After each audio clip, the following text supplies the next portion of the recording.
नमस्कार दोस्तों, मैं हेमंत कुमार आपके अपने चैनल लीला मदन मोहन के प्रांगण में आप सबों का एक बार फिर से स्वागत करता हूं। वो उनकी शादी की सालगिरह का दिन था। पति पत्नी एक दूसरे से नाराज थे। कुछ देर पहले दोनों में किसी बात पर जोरदार बहस हुई थी और ये नाराजगी उसका ही नतीजा थी। दोनों की शादी को 5 साल हो चुके थे। इन 5 सालों में उनका प्यार धुंधला पड़ने लगा था। प्यार की जगह शिकायतों ने ले ली थी। दोनों ये बात अच्छी तरह जानते थे और चाहते थे कि उनके रिश्ते में वो पहले वाली बात आ जाए, लेकिन लाख कोशिशों के बावजूद उनके रिश्ते में खटास बढ़ती जा रही थी। उस समय पति बालकनी में खामोश खड़ा था। पत्नी उसके पास आई और उसे एक डायरी देते हुए बोली, मैं इन रोज रोज के झगड़ों से तंग आ चुकी हूँ। जरूर हम दोनों में कुछ खामियां हैं जिन्हें हमें दूर करना होगा, तभी हमारा रिश्ता बच पाएगा। मैं चाहती हूँ कि अगले 1 साल में तुम्हें मुझमें जो भी कमियां दिखाई पड़े वो तुम इस डायरी में लिख देना। मैंने अपने लिए भी एक ऐसी ही डायरी ले ली है जिसमें मैं तुम्हारी कमियां लिखा करूंगी।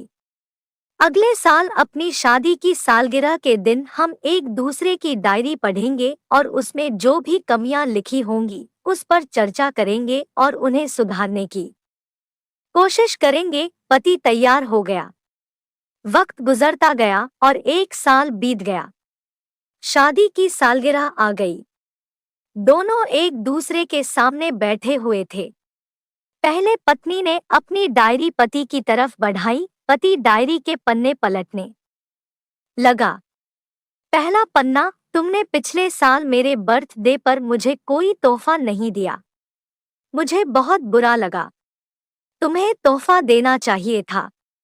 दूसरा पन्ना, जब मेरे मम्मी डैडी हमारे घर आए थे तब हमने मूवी देखने का प्लान बनाया था, लेकिन तुम उस दिन ऑफिस से देर से लौटे। मम्मी डैडी के सामने मुझे नीचा देखना पड़ा। तुम्हें वादा निभाना सीखना होगा।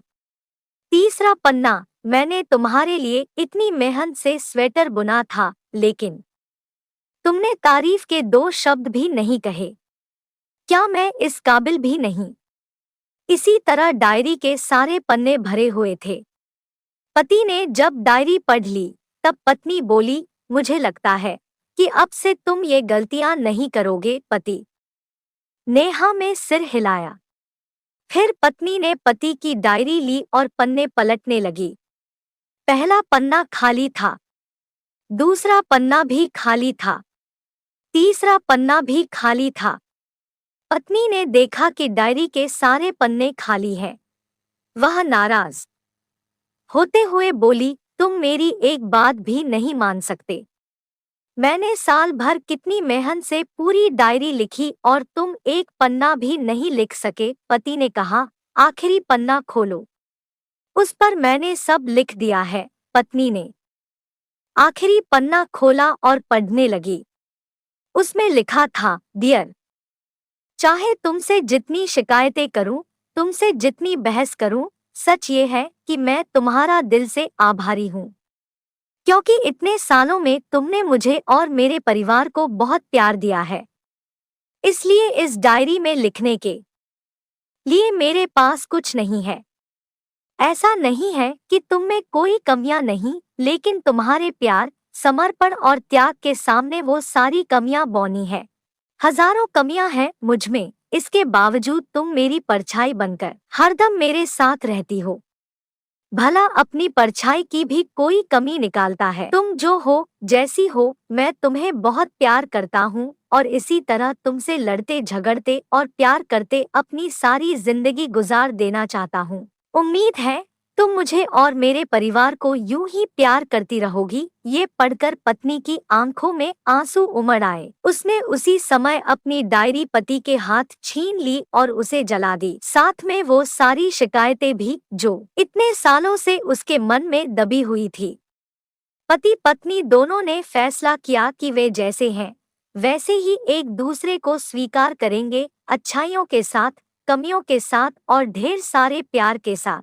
कहानी पसंद आई हो तो वीडियो को लाइक कर कमेंट जरूर करें और अगर इस चैनल पर पहली बार आए हैं तो चैनल को सब्सक्राइब कर बेल बटन को पुश करना बिल्कुल भी न भूले। कहानी को अंत तक सुनने के लिए आपका बहुत बहुत धन्यवाद। तो आज के लिए बस इतना ही, फिर मिलते हैं अगले वीडियो में। तब तक के लिए राधे।